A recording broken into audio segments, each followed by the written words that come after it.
Good afternoon. My name's Sam. I'm the assistant curator of the Lester Levy Sheet Music Collection here at Johns Hopkins University. I say good afternoon because it is afternoon here in Baltimore, as I'm recording this session from my living room while our library is closed due to the COVID-19 pandemic.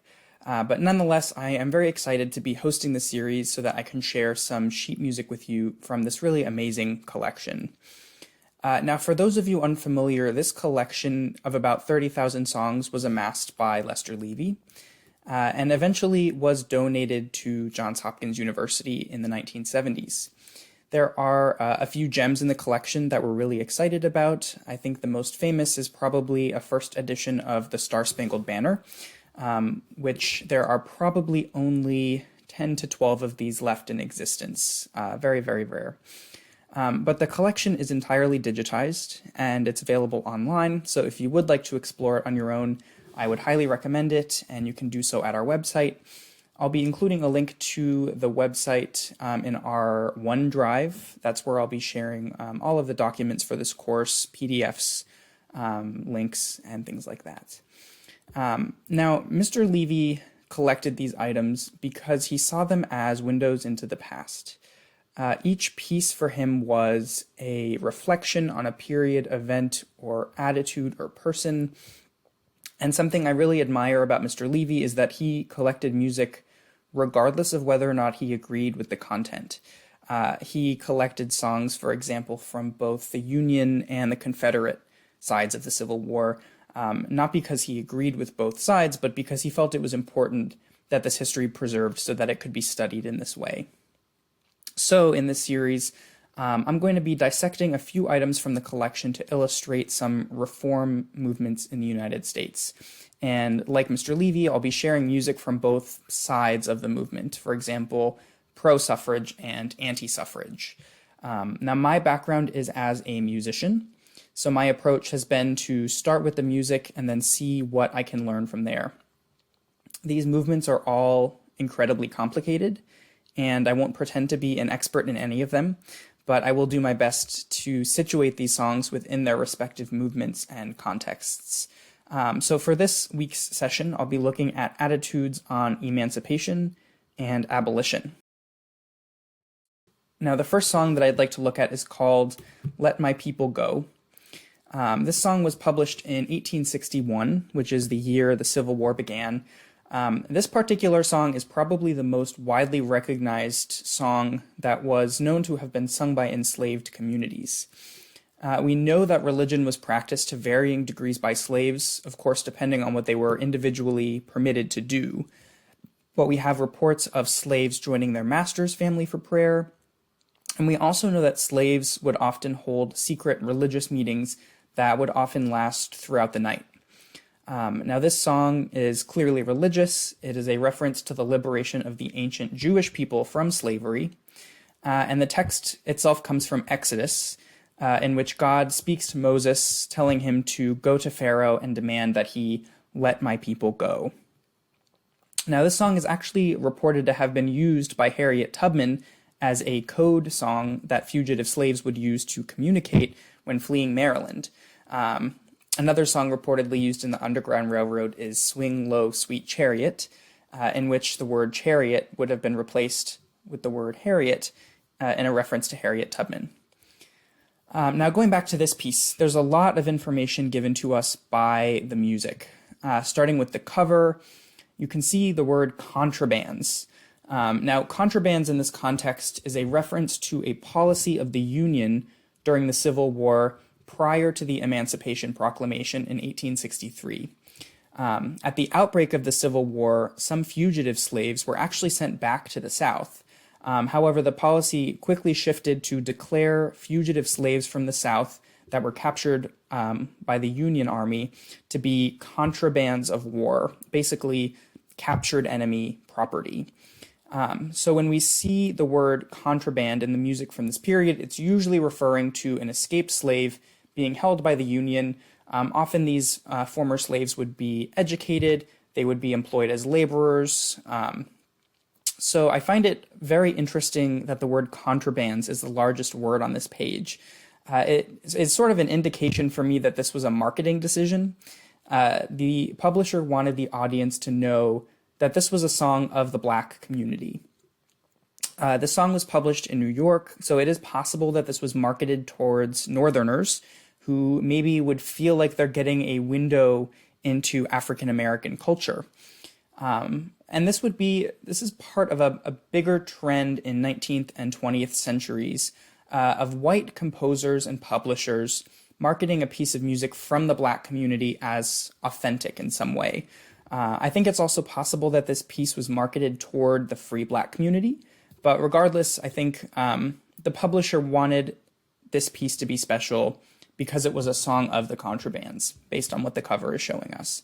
Now we have a note on the first page of the music that this is a song of the contrabands, that it was first heard sung by them when they arrived at Fort Monroe. Now the cover says that the song was arranged by Thomas Baker, meaning he took the words and melody and created the version that you see here. Now Baker was a white musician from England, and there is a history again of white musicians transcribing music from Black communities.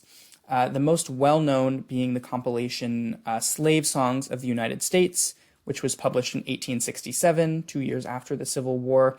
And this document goes into a lot of great detail about the difficulty that white arrangers had in transcribing some of these songs because they just did not conform to Western musical notation. I think it's something that is very unfortunate that a lot of this music that was sung by enslaved communities was first notated or arranged by people outside that community. So a lot of it lost most of its original performance tradition. This music was molded and probably oversimplified so that it could fit into this Western musical tradition so that it could be published. A note here on Slave Songs of the United States. This work is in the public domain, so I'll go ahead and include a link to it in the OneDrive so that you can take a look at it. Now, there's also a note on the last page of the music that this song was sung by slaves of Virginia, which I think is also aimed at boosting the authenticity of this song. So looking briefly at the music itself, the music starts andante, which is Italian. It means relatively slow. Most musicians approach andante as walking pace. And it starts mezzo forte, which means medium loud. And then it very quickly goes to fortissimo, which means very, very loud. And then it goes back to piano, which means soft. So it's unclear to me if it was originally performed this way. My guess would be it was not. Or if this was the arranger's way of adding some drama into the introduction of the work, which I think is most likely the case. You'll also notice in this song that there are many, many, many verses on the last page. This was not a short song by any means, which I think might be an indication that this was used in religious ceremonies, potentially in enslaved communities. But I would like to now turn to a song by an African-American composer, Sam Lucas. This composer was born in Ohio to free Black parents in 1848. Sam Lucas was a performer in minstrel shows. For those of you unfamiliar, minstrelsy in the United States was a type of performance show in which white performers would rub burnt cork on their faces to blacken them, and they would do really horrifyingly degrading and comic portrayals of African Americans. These shows were extremely popular from around 1850 to as late as 1910, when they would be replaced by vaudeville shows. But in general, these minstrel shows portrayed African Americans as lazy and buffoonish and even brutish. So I was very surprised to learn that Black performers participated in minstrel shows, and I'm sure that there are varying reasons why they did. One main reason is that it was simply a place that they could find work. There were many Black performers that got their start in minstrelsy and sort of used it as a jumping platform to start a serious career in public performance, and Sam Lucas is a great example of that. I think this song is a good example of the difficulty in working in special collections, and a challenge in working with the Levy collection in particular. And the challenge is that when we have only access to an object without the context in which it was created or performed, we have to sort of follow the clues to figure out how this was intended to be performed, because depending on how this particular song was performed or is performed, it could either be a comic song that is satirizing African Americans, or it could be a serious anti-slavery song. And there are a few clues that I found that make me think that this is a serious song in its current edition.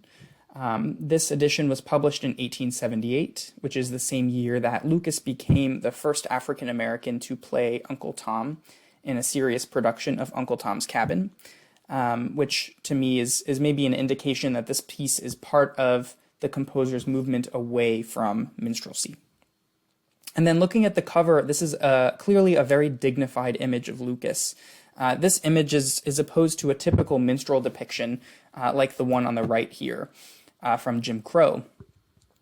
Now, looking at the text itself, the song does appear to be anti-slavery. The chorus says, "Oh yes, I'm free, and I'm happy you see, I never shall forget, no never, the day I was set free." However, the words are in what we would call a minstrel dialect, or sometimes just referred to as a dialect, in which English words are modified to appear as if they're spoken by an African American. So the word the becomes duh, and the word set becomes sought. And since this particular dialect was part of the minstrelsy movement, this is maybe a hint that this could have been a satirical song. I think it's also possible that this was used by Lucas to indicate that this song is being sung by a former slave. Now, the first line of text, "White folks all lend me your attention," confirms that this is being sung by a black person, but this could either be a reference to a white audience at a minstrel show or just the audience listening to this piece. There's also a dance at the end that I think could either be a sort of comic interlude during a minstrel show, or it could be a genuine expression of the joy of freedom. It's very difficult to tell. So this is an example of a song that could either be a comic song or a serious song, depending on how it's performed. I think it's also possible that it began as a comic song and was published in this version as a serious song.